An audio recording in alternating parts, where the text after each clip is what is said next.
وحدہ لا شریک نے ارشاد فرمایا وَمَن يَتَوَکَّلْ عَلَى اللَّهِ فَهُوَ حَسْبُهُ، جڑے بندے نے اللہ وحدہ لا شریک تے اپنا توکل کر لیا فَهُوَ حَسْبُهُ، تے اس بندے نو اللہ وحدہ لا شریک کافی ہے۔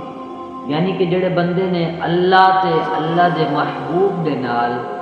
پکی تے سچی محبت کر لئی، محبت بھی کیڑی انے واہ محبت کر لئی،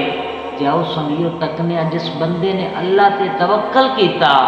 اللہ وحدہ لا شریک ایسے بندے نو انعام کی عطا کردا ہے۔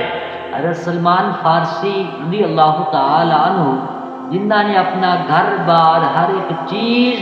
اللہ تے اللہ دے محبوب دے لئی چھوڑ دیتی، وَمَن يَتَوَکَّلْ عَلَى اللَّهِ، انہاں نے اللہ تے توکل کیتا،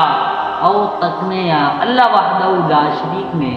انہاں نو انعام کی عطا کیتا۔ حضرت سلمان فارسی رضی اللہ تعالی عنہ آپ دا نا ایک دفعہ جنگل تو گزر ہویا، آپ نے تمام پرندیاں نو جانوراں نو مخاطب کر کے کہا کہ میرے گھر مہمان آیا ہے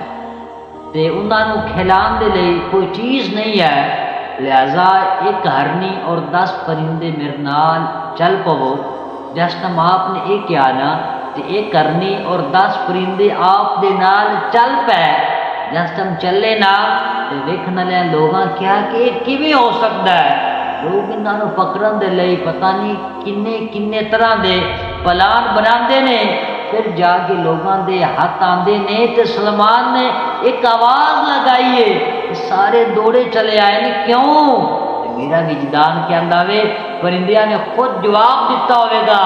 کہ محمد سے وفا تو نے تو ہم تیرے ہیں، یہ جہاں چیز ہے کیا قلم تیرے ہیں۔ یعنی کہ جڑے بندے نے اللہ تے اللہ دے حبیب دے نال کی سچی محبت کر لینا سنگیو ہر ایک چیز اس بندے دے تابع ہو گئے۔